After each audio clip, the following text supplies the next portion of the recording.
Hello friend, welcome back to my video. आज के इस वीडियो में हम लोग बीपीएससी का जो एग्ज़ाम होने वाला है बिहार स्पेशल, उसके लिए चाइल्ड पेडागोजी से प्रश्न लेकर आए हैं। जो कि आपका जो भी बिहार रिलेटेड एग्जाम होता है, टेट, कोई भी टेट होता है, टीचर एंट्रेंस टेस्ट, या फिर कोई स्टेट होता है, कोई भी सीटेट होता है, उसके लिए काफ़ी ज़्यादा इंपॉर्टेंट होता है ये प्रश्न। चलिए वीडियो में आगे तरफ बढ़ते हैं। पहले प्रश्न की तरफ। पहला प्रश्न है, शिक्षा के लिए सबसे अनुकूल है, तो यह है गतिशीलता। गतिशीलता जो है शिक्षा के लिए सबसे अनुकूल चीज़ है। आगे बढ़ते हैं। बिहार में प्राथमिक शिक्षा का उद्देश्य क्या है, तो यह है राष्ट्रीय हित की सुरक्षा करना। Okay, next question. बच्चे के लिए सबसे महत्वपूर्ण अनौपचारिक अध्यापक कौन है, तो वह है उसकी माँ। ठीक है, क्योंकि किसी बच्चे की माँ उसकी पहली शिक्षक होती है। आगे बढ़ते हैं। यदि आप शिक्षा में सुधार लाना चाहते हो तो कहाँ से शुरू करेंगे, तो शुरू करना पड़ेगा प्राथमिक स्तर से, बेस से सुधारना पड़ेगा। आगे बढ़ते हैं। अगला क्वेश्चन है, निरंतर शिक्षा के पतन के लिए दोषी कौन है, तो यह है अध्यापकों में लुप्त होती कर्तव्य निष्ठा। ठीक है, अध्यापक पढ़ाने के मकसद से आते ही नहीं हैं, ज़्यादातर सैलरी लेने के मकसद से आ जाते हैं। आगे बढ़ते हैं। पूर्व प्राथमिक विद्यालय में शिक्षा का आधार होना चाहिए, तो होना चाहिए खेल विधि। जो कि प्राथमिक विद्यालय में के पूर्व की बात हो रही है, यानी कि जो बच्चे होते हैं, किड होते हैं किंडरगार्टन में, उनको शिक्षा का आधार होना चाहिए खेल। उनको खेल खेल में सिखाना चाहिए। ठीक है, आगे बढ़ते हैं। संप्रेषण कौशल अर्जित किया जाता है, यह कथन किसका है, यह कथन क्या है, सत्य है, सत्य है, तो ये सत्य कथन है। अगला क्वेश्चन है, वह गुण जो शिक्षक में परमावश्यक है, तो वह है अनुकूलन, धैर्य एवं सतर्कता। ठीक है। अगला है, विद्यालय में संपन्न होने वाली मानवीय अंतः प्रक्रियाएं कही जाती है, तो कहा जाती है सामाजिक तंत्र। आगे बढ़ते हैं। विद्यालय एक संस्था है जिसका कार्य है, तो ये इसका कार्य है समाजीकरण करना। ठीक है। अगला क्वेश्चन है, प्रकृति एवं पर्यावरण का संबंध है, तो यह है आनुवंशिकता एवं पर्यावरण से। ठीक है। आगे बढ़ते हैं। अनौपचारिक शिक्षा क्या है, तो इसका कोई निश्चित पाठ्यक्रम नहीं होता है अनौपचारिक शिक्षा का। ये जो भी होता है नॉर्मल सा सिखाया जाता है माँ के द्वारा। ठीक है। आगे बढ़ते हैं। कठिन प्रयास के बावजूद सफलता न मिलने पर मैं क्या करूँगी या करूँगा, तो सही जवाब होगा पुनः पुनः नए उत्साह के साथ प्रयास करूँगी, और कुछ नहीं। अगला क्वेश्चन है, आपके विचार से मूक बधिरों को शिक्षित किया जाना चाहिए, तो हाँ बिल्कुल, ये प्रजातंत्र की स्वस्थ निशानी है। अगला क्वेश्चन है, यदि छात्र पाठ्यक्रम में रुचि नहीं ले रहे हैं तो आप क्या करना पसंद करेंगे, तो हम अरुचि के कारण जानने का प्रयास करेंगे, क्यों रुचि नहीं ले पा रहे हैं। ठीक है, ये जानना काफ़ी ज़्यादा ज़रूरी है। आगे बढ़ते हैं। अगला क्वेश्चन है, आपकी दृष्टि में छात्रों का अधिकतम मानसिक विकास कब होगा, जब वो मानसिक कार्यों के लिए उचित वातावरण बनाएंगे हम। ठीक है, तब उनका उचित मानसिक विकास होगा। आगे बढ़ते हैं। विशेष आवश्यकताओं वाले बच्चों को शिक्षा उपलब्ध कराई जानी चाहिए, तो हाँ, अन्य सामान्य बच्चों के साथ, नॉर्मल जनरल बच्चों के साथ उनको शिक्षा दी जानी चाहिए। आगे बढ़ते हैं। कक्षा में विद्यार्थियों की रुचि बनाए रखने के लिए एक शिक्षक को उचित है, तो क्या उचित है शिक्षक के लिए, प्रश्न पूछना। ठीक है। आगे बढ़ते हैं। डिलेक्सिया क्या है, यह है पठन विकार। जो डिलेक्सिया से पीड़ित होते हैं वो ज़्यादा पढ़ने में मन नहीं लगता है उनको। ठीक है। आगे बढ़ते हैं। आप देखते हैं कि एक छात्र बुद्धिमान है, आप क्या करेंगे, तो हम करेंगे कि वह जैसे अधिक प्रगति कर सके उसके तरह उसे अनुप्रेरित करते रहेंगे, ताकि वो और आगे बढ़े। ठीक है। आगे बढ़ते हैं।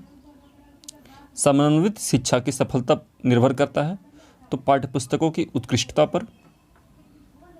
आगे बढ़ते हैं इस क्वेश्चन की तरफ। अगला क्वेश्चन है, बच्चों में संवेगात्मक समायोजना प्रभावी होता है, तो कक्षा में शिक्षण से, व्यक्तित्व निर्माण में, अनुशासन में, तीनों में, यानी कि ऑप्शन नंबर डी हमारा सही होगा। ठीक है। आगे बढ़ते हैं। अगला क्वेश्चन है, निःशक्त बालकों की शिक्षा के लिए प्रावधान किया जा सकता है, तो ये किया जा सकता है समावेशित शिक्षा के द्वारा। आगे बढ़ते हैं। अगला क्वेश्चन है, शिक्षा का मुख्य उद्देश्य क्या है, तो इसका शिक्षा का मुख्य उद्देश्य होता है बालकों के अंतर्निहित शक्तियों का विकास करना। आगे बढ़ते हैं। विद्यालय में बढ़ती अनुशासनहीनता का मुख्य कारण क्या है, तो सही मार्गदर्शन का अभाव। आगे बढ़ते हैं। नेक्स्ट क्वेश्चन, छात्र के व्यावसायिक चयन पर माता पिता का प्रभाव भी पड़ता है, तो उनकी शिक्षा पर। आगे बढ़ते हैं।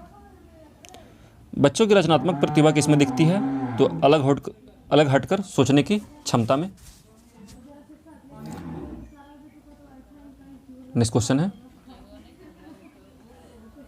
छात्रों द्वारा छात्र संघ के चुनाव कराने का दबाव पड़ने पर प्रचार के रूप में आप क्या करेंगे? तो हम उनकी समस्याओं को जानकर समाधान का प्रयास करेंगे। ठीक है। नेक्स्ट क्वेश्चन है, यदि शिक्षा को व्यवसायोन्मुखी बनाया जा सके तो क्या होगा इससे फ़ायदा? तो इससे राष्ट्रीय अर्थव्यवस्था में सुधार होगा जब शिक्षा जो है व्यवसायोन्मुखी होगा। ठीक है, आगे बढ़ते हैं। खेल समूह से बालक सीखते हैं, तो से खेल समूह में करने से बालक सीखते हैं सहयोग, प्रतियोगिता, संघर्ष, यानी कि ये सभी सीखते हैं। ठीक है, आगे बढ़ते हैं। किसी कठिन समस्या का हल अच्छी तरह निकालने के लिए आवश्यक क्या है? तो स्वप्रयत्न। ठीक है, आगे बढ़ते हैं।